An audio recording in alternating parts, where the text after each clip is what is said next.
I have not seen her proclaim that she was taking a stand for human rights.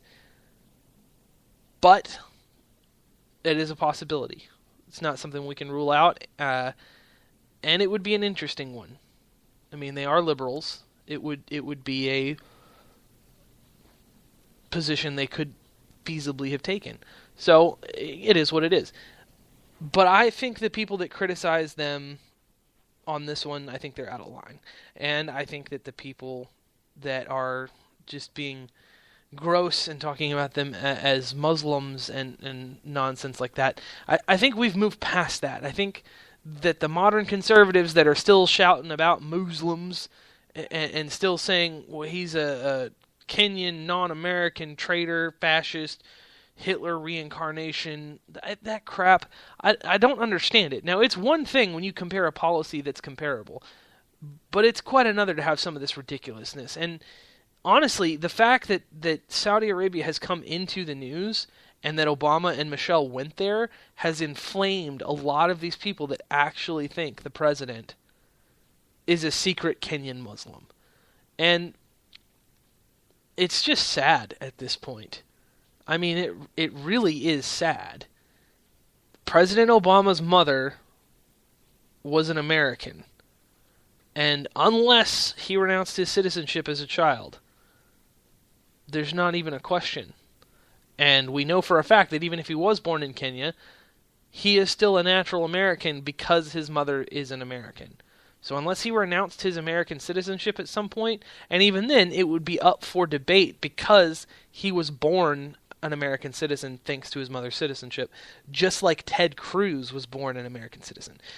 But the point is, a lot of crazies have come out of the woodworks because of this story, and I don't think that's what's important, and I think that we should ignore those people.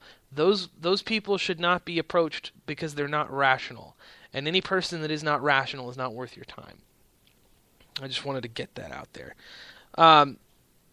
What I would like to do, take a little break here, and when we come back, talk a little bit more about what's going on with Islam in the headlines today. Be right back.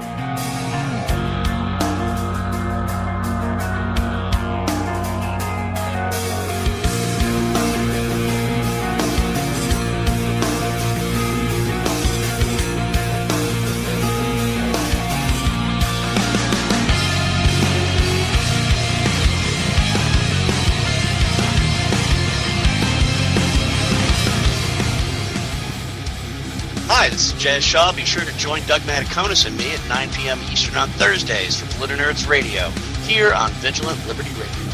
It's not as much about the politics as the people behind the politics. That's PolitiNerds Radio, Thursdays at 9 Eastern on Vigilant Liberty Radio.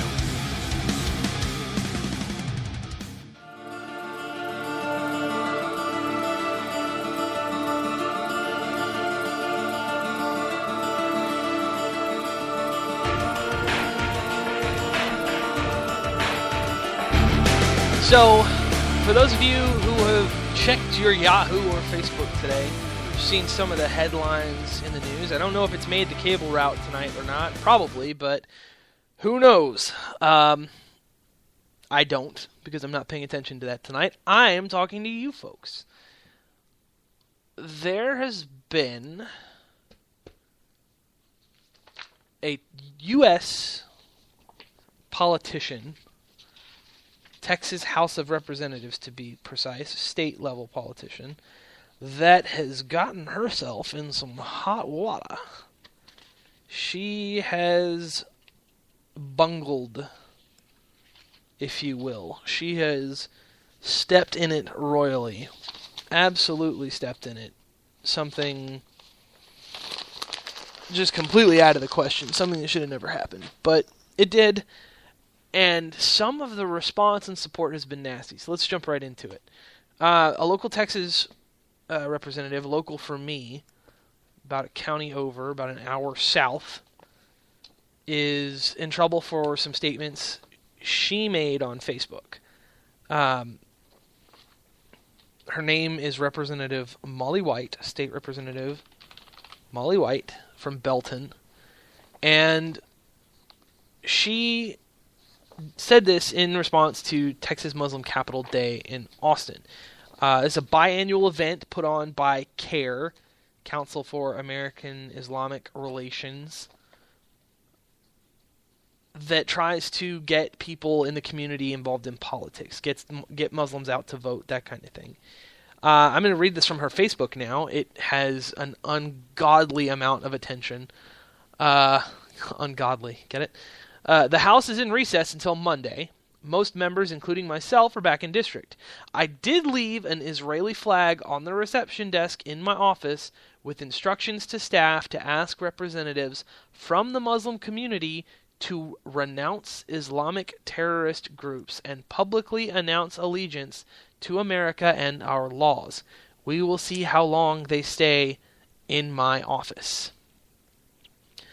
Now, for those of you who know a thing or two about America, I wager many of you do, you know that this lady has kind of stepped in it, because we are a nation with freedom of religion. We are a nation that does not ask things of people because of their faith. We do not require behaviors from people because of their faith, their religion, their race. We don't do that here. In fact, we're kind of proud of that we don't do that here. So hundreds of thousands of people have seen this, have taken a look at this status, and it's trending. It's all over the place. And it's just disgusting to read some of the responses, and a lot of them are great. For example, I'll read this one from Faith in Karam. As a proud Texan American Muslim, I will never renounce or apologize for anything that I am not personally responsible for, nor have I taken any role in, nor do I identify myself with anyone with grotesque misconstrued beliefs, including your misconstrued propaganda beliefs. But I do require you to apologize for inciting religious hatred. Not very Christian nor American of you. It's disgusting how you are instigating and trying to pit people against each other for political achievement. Jesus would be ashamed. Texas should be ashamed. We are tax-paying, law-abiding citizens that actually have goals in life and most likely have a hand in paying your pathetic paycheck. You are selfish and arrogant if you think we owe you anything, and also, if anything, you are exactly like what you claim to hate. No difference. And it just goes on and on. On behalf of my fellow Christians, I renounce Molly White. It's a guy, Joe Alvarado. 3,583 likes on that comment. Miss White, I respectfully object to your use of the flag of the State of Israel as an attempt to provoke conflict. As a proud American and Texan who is Jewish and who has spent considerable time in Israel, I firmly believe that what you are doing is not helpful to American perceptions of Israel or the American Jewish community. That guy's that's Martin Woodward with 1,700 likes. And it just goes on and on and on and on. I think personally there's other issues that come into play here, but she is catching a storm, just an absolute storm for her comments. And rightfully so, you know?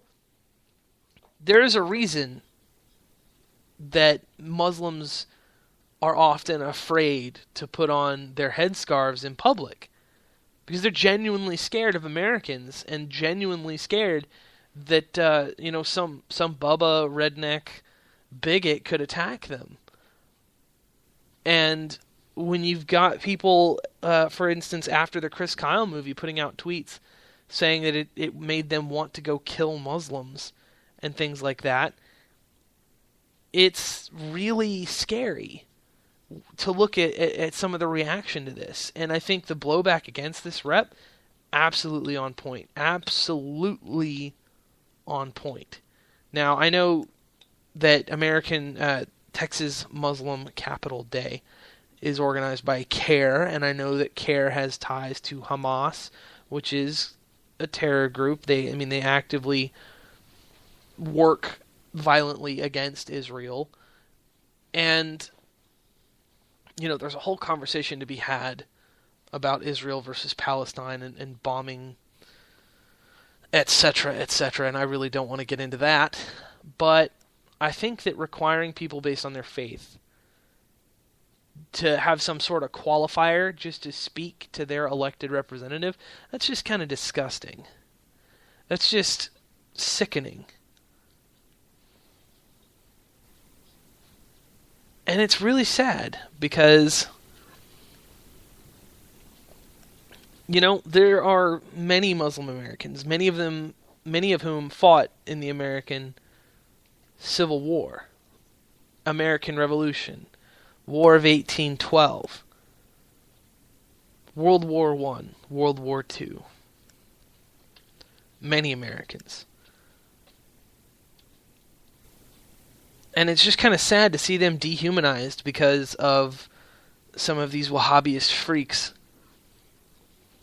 These absolute crazy radicals from the Middle East that have decided to wage war in the name of their religion.